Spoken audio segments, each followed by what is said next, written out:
कल्पना कीजिए कि आप अपनी कार या साइकिल पर कहीं जा रहे हैं। आपको पूरी स्वतंत्रता है कि आप जहां चाहें जाएं।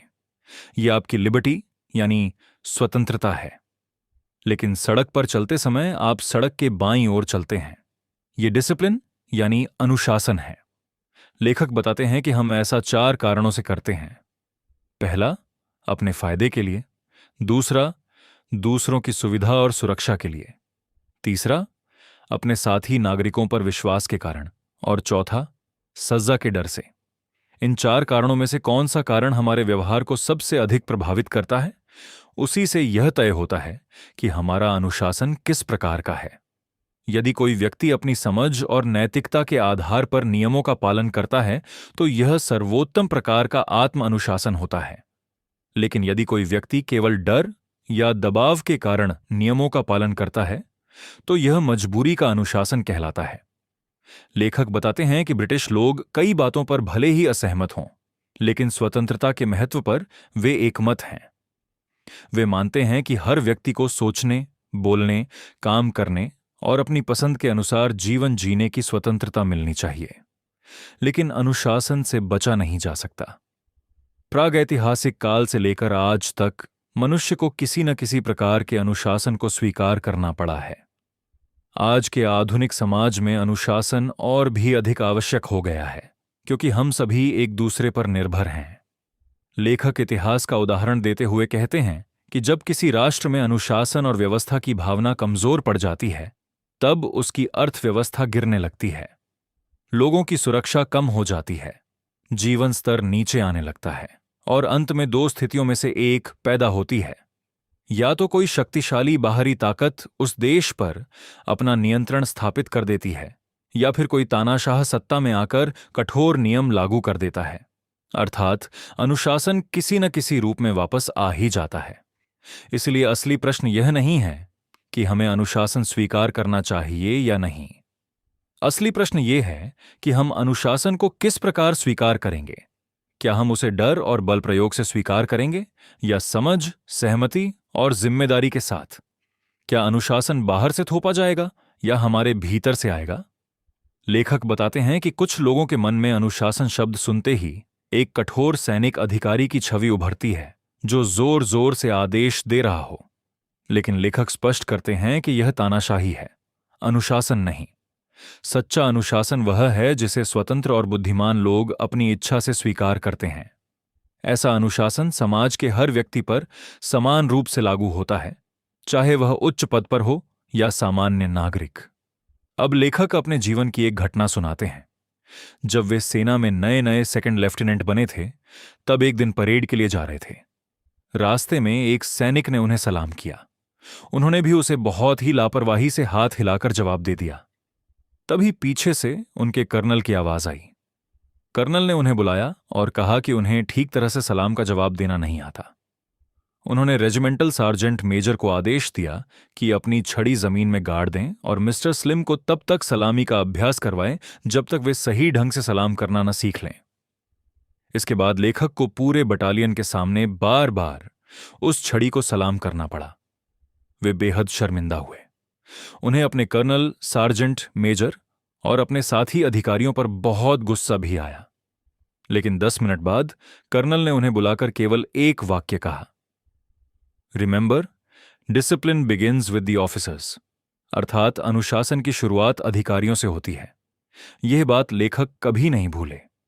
लेखक कहते हैं कि जो व्यक्ति नेतृत्व करता है उसे दूसरों से अधिक जिम्मेदारी और अधिक आत्म अनुशासन दिखाना चाहिए। यदि आप किसी संस्था, कार्यालय, विद्यालय या किसी भी समूह में नेतृत्व की भूमिका निभाते हैं तो सबसे पहले आपको स्वयं पर अनुशासन लागू करना होगा। केवल आदेश देकर अनुशासन नहीं बनाया जा सकता। सच्चा नेतृत्व लोगों को यह समझाने में है कि नियमों का पालन क्यों आवश्यक है। जब लोग कारण समझ जाते हैं तो वे स्वयं अनुशासित बन जाते हैं। लेखक आगे बताते हैं कि सैनिकों का अनुशासन केवल अंधी आज्ञाकारिता नहीं होता। लोगों को अपने उद्देश्य की जानकारी होनी चाहिए। वे ओलिवर क्रोमवेल का एक प्रसिद्ध कथन उद्धृत करते हैं। उन्होंने कहा था कि उनकी सेना का प्रत्येक सैनिक यह जानता हो कि वह किस लिए लड़ रहा है और जो वह जानता है उससे प्रेम भी करता हो। लेखक कहते हैं कि यदि हम लड़ना शब्द की जगह काम करना शब्द रख दें तो यही सिद्धांत उद्योगों और कार्यस्थलों पर भी लागू होता है। हर व्यक्ति को यह पता होना चाहिए कि वह किस उद्देश्य के लिए काम कर रहा है और उसके काम का महत्व क्या है। लेखक कहते हैं कि केवल अनुशासन ही लोगों को समाज में रहते हुए व्यक्तिगत स्वतंत्रता बनाए रखने की अनुमति देता है। यदि अनुशासन समाप्त हो जाए तो सबसे अधिक नुकसान कमजोर और गरीब लोगों को होता है। उनकी सुरक्षा खत्म हो जाती है। इसलिए स्वेच्छा से अनुशासन स्वीकार करना कोई अपमानजनक बात नहीं है, बल्कि यह व्यक्ति के चरित्र को ऊंचा बनाता है। इसके बाद लेखक तानाशाही अनुशासन और आत्म अनुशासन के बीच अंतर बताते हैं। तानाशाही व्यवस्था में अनुशासन का उद्देश्य व्यक्ति की पहचान और स्वतंत्र सोच को दबाना होता है। वहीं आत्म अनुशासन व्यक्ति के चरित्र, आत्मविश्वास और पहल करने की क्षमता को विकसित करता है। ऐसा व्यक्ति बिना किसी निगरानी के भी अपना काम पूरी ईमानदारी से करता है, क्योंकि वह जानता है कि उसका कार्य महत्वपूर्ण है। लेखक द्वितीय विश्व युद्ध के समय का एक प्रेरणादायक उदाहरण देते हैं। ब्रिटेन में जब जर्मन बमबारी हो रही थी तब हजारों रेलवे सिग्नल मैन अपने स्थानों पर डटे रहे। वे जानते थे कि उनके आसपास बम गिर सकते हैं। उनकी इमारतें कमजोर थीं, हर क्षण जान का खतरा था। फिर भी उन्होंने अपना कार्य नहीं छोड़ा। उन्होंने अपने कर्तव्य को अपनी व्यक्तिगत सुरक्षा से ऊपर रखा। वे जानते थे कि उनका काम देश और समाज के लिए कितना महत्वपूर्ण है। लेखक कहते हैं कि यही सच्चा अनुशासन है। वे आगे बताते हैं कि कोई भी राष्ट्र आर्थिक या सैन्य संकट से अनुशासन के बिना कभी नहीं निकल सकता। लोकतंत्र का अर्थ है कि जिम्मेदारी केवल कुछ लोगों की नहीं होती, हर नागरिक की अपनी जिम्मेदारी होती है। लेकिन अक्सर लोग अपनी जिम्मेदारी निभाने के बजाय दूसरों की गलतियों की ओर उंगली उठाते रहते हैं। लेखक का मानना है कि यदि हर व्यक्ति अपने कार्य के समय पूरी ईमानदारी और मेहनत से काम करे तो अनेक आर्थिक समस्याएं अपने आप समाप्त हो सकती हैं। इसके लिए आत्म अनुशासन और स्वस्थ जनमत दोनों की आवश्यकता होती है। अंत में लेखक एक अत्यंत महत्वपूर्ण संदेश देते हैं।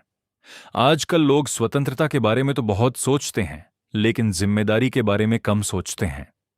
वे कहते हैं कि जीवन में कोई भी मूल्यवान चीज बिना कीमत चुकाए नहीं मिलती। स्वतंत्रता भी इसका अपवाद नहीं है। स्वतंत्रता की कीमत अनुशासन है। लेखक अपनी बात एक यादगार वाक्य के साथ समाप्त करते हैं। You can have discipline without liberty, but you cannot have liberty without discipline. अर्थात आप स्वतंत्रता के बिना अनुशासन तो प्राप्त कर सकते हैं, लेकिन अनुशासन के बिना स्वतंत्रता कभी प्राप्त नहीं कर सकते। इस अध्याय का मुख्य संदेश यही है कि सच्ची स्वतंत्रता तभी सुरक्षित रह सकती है जब नागरिक जिम्मेदार, जागरूक और आत्म अनुशासित हों। मित्रों, इस अध्याय से हमें यह सीख मिलती है कि अनुशासन कोई बंधन नहीं बल्कि हमारी स्वतंत्रता का रक्षक है। जब हम अपनी जिम्मेदारियों को समझकर स्वयं अनुशासित बनते हैं, तभी हम अपने जीवन, समाज और देश को बेहतर बना सकते हैं। यदि आपको यह वीडियो उपयोगी लगा हो तो इसे लाइक और शेयर अवश्य करें। अगर आपने अभी तक हमारे चैनल टैगोर स्मार्ट लर्निंग को सब्सक्राइब नहीं किया है तो अभी सब्सक्राइब करें और बेल आइकन दबाना न भूलें। और यदि आपको यह वीडियो पसंद आया हो तो YouTube के हाइप फीचर का उपयोग करके इस वीडियो को हाइप भी करें। धन्यवाद।